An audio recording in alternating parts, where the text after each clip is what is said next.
High fertilizer costs, fuel for field work and crop transportation, as well as farmers' dwindling profits are just some production issues that show no sign of improvement. The Monitor's Rick Treptow shows us how a North Georgia farm avoids those problems using very traditional and natural methods. The Nature's Harmony Farm is located in rural Elbert County, where Tim and Liz Young have decided to build a pasture-based farm. They grow 7 livestock commodities, all locally marketed by themselves.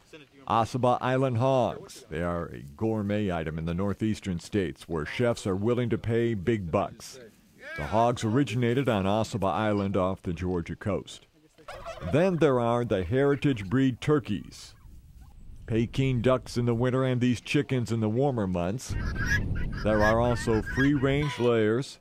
Pastured lambs are all allowed to roam the farm. Murray Gray and Angus cattle are all raised using regular rotational grazing.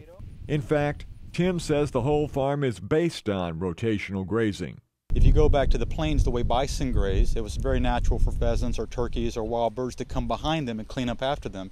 And what's happening here is the chickens are coming right behind the cows. They're scratching through the cow patties. They're looking for larvae and insects, and that does a couple of things.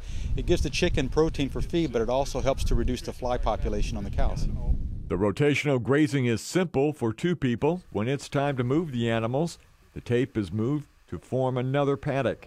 Then it's reconnected to a solar battery to again electrify and set the boundaries. The role of the electric fence actually is to emulate the role of a predator to keep the animals mobbed together. And that works out well for us. They graze down this grass real tightly and they look forward to that move tomorrow to the next green grass. The 90-year-old Australian breed of cattle called Murray Grey are the basis of their cattle herd. There are other Angus-based recipient cows who have embryos of Murray Grey. Murray Greys excel at consuming grass, turning it into beef. They excel at marbling in the ribeye. They're tender. They're great mothers, low birth weights, high weaning weights.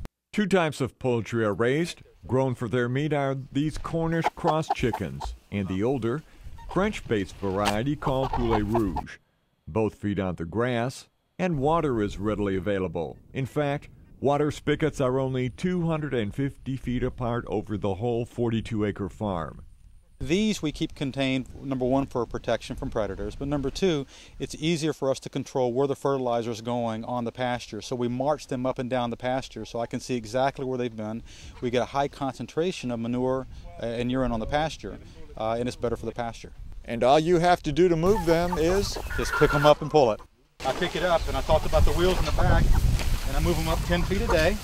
So now you're going to see they're going to get fresh grass to eat, fresh insects to eat, and they can put down new fertilizer for us. Free-ranging chickens was something the Youngs learned has to be done carefully, so they use the Peking ducks in the winter, then the Cornish cross and these poulet rouge in the warmer months.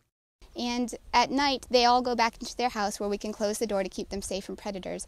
Also, during the day, if a hawk were to fly over, they are in tune to that, and they'll run back into their house for safety. No antibiotics are given. Only diatomaceous earth is used for worms and parasites. Only the chickens and the turkeys are processed on the farm at a USDA-authorized killing area using modern equipment. The quality of meat, it not only tastes different, but the nutritional aspect is very different. They eat so much grass and insects that there's a lot more beta-carotene, a lot more vitamin E. The farm's laying chickens and turkeys are housed in old, movable cotton trailers. A ramp gives the layers free access to lay their eggs, and they do, about 10 dozen a day. The poultry side of their business means fewer infrastructures of large houses, less grain, no electricity. There's way more demand than supply. We sell out as soon as we have something available. We sell either at the farmer's market or we deliver directly to drop-off points for families that want to place large orders.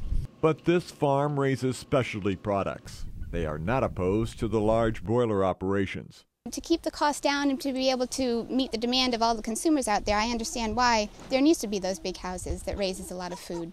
Tim Young was born and raised in Middle Georgia. Liz is from Massachusetts. So why did they leave the bustling business world for the farm life that you can tell they enjoy? We're doing something that makes sense. We're doing something that's necessary. I think there's a lot of people that want to know where their food comes from. We are certainly two of those people, but a lot of other people want to know that as well. They want to see it. They want to see them raised naturally, and we're trying to provide that. And at the end of the day, we work hard, we sleep real well, but we feel really good. I'm Rick Treptow for the Georgia Farm Monitor.